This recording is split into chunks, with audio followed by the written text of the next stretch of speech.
Hi, Jen here from Jen Michelle Coaching, and today I want to talk about how to give yourself permission to be.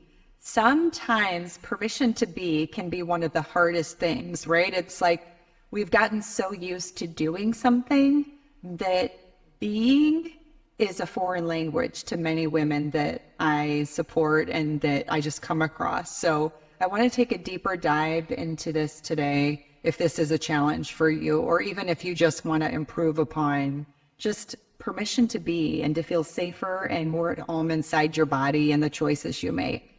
For those of you new to my channel, I would love to invite you to subscribe. I release a video weekly. Number one, releasing survival mode. We live in a culture and a society that encourages survival mode.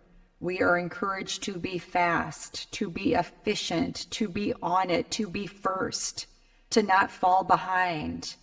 What does this do to our natural rhythm over time when we are always rushed and pressured to be in a different space than the one in which we're standing? And at some point, we have to get conscious to this and stop the madness, and decide if the way in which another is pushing me is valid, or if that's just a little bit of an insight into the way in which they function and operate, and that maybe that's not so necessary for us to take on. And instead of complying with this pace or this rhythm in which they're holding, to instead consider what we need to do to take care of ourselves. Do we need to just not match energy and slow ourselves down? Do we need to set a boundary? Do we need to kind of take some space and get away for a little bit?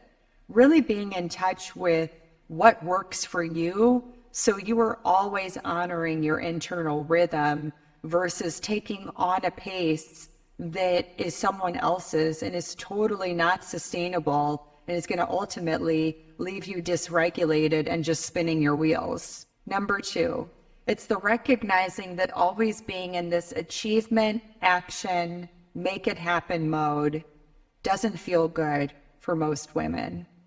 Feminine energy is more about beingness, receiving, settling in, feeling, experiencing. It doesn't mean we don't do. As I've shared in previous videos, we're still doing, but we're doing it from a space of being deeply connected in the body, which almost activates like a non-doing in the doing. It feels good. It feels in flow. It feels nourishing and supportive and affirming versus depleting, exhausting, and like we're burning ourselves out. So it's more about the space in which you're connected to. We are always going to be asked to achieve and earn our keep in this world, but we have to break this pattern. And for those of you that have children, I do this with my kids all the time. I let them know that permission to be. You don't have to prove anything to me. You don't have to earn your keep. You don't have to show me that you deserve to be on this planet, that you just existing and you just being who you are is enough. And to savor that and to remember that playing is the most underrated and the most important space we can hold for ourselves. To play, to delight, to enjoy, to get connected to nature, to remember the truth of who we are through these things, and starting to really redefine what runs us and what's really important in this life, right? Number three, connect to the way you want to feel instead of feeling like you have to go get something to feel the way you want to feel. Because we can think about this with any material items. Think about the dress or the lipstick or even larger purchases, right? Maybe even just impulsive ones. A lot of women I talk to will share that they can be compulsive about shopping or retail therapy, those sorts of things. But instead of just succumbing to these quick fixes or doing something to not have to feel a certain way, think about instead, feel into what feeling am I looking for? And how can I get that internally versus feeling like I have to take an action step? Because this is actually where we begin to really address whatever is coming up head on because we become the nurturer and the witness and the one to take care of these parts of ourselves that don't want to have to feel or face something. And we begin to give it that feeling and that acknowledgement and that safety. So we stop feeling like we have to reach for it externally, which is really interesting because the more we reach for something externally, the more we'll find that we're going to need that same external thing more and more and more.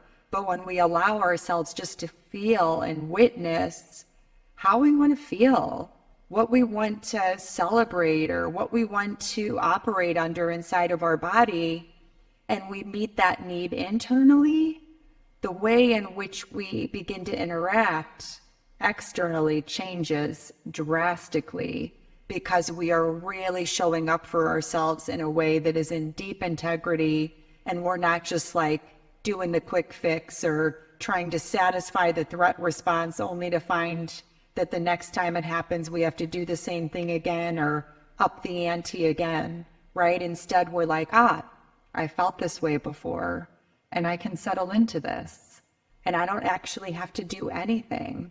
I just get to welcome in these different aspects of myself, and I get to settle in and allow that and trust that a deeper wisdom and clarity is going to emerge from my ability to do this.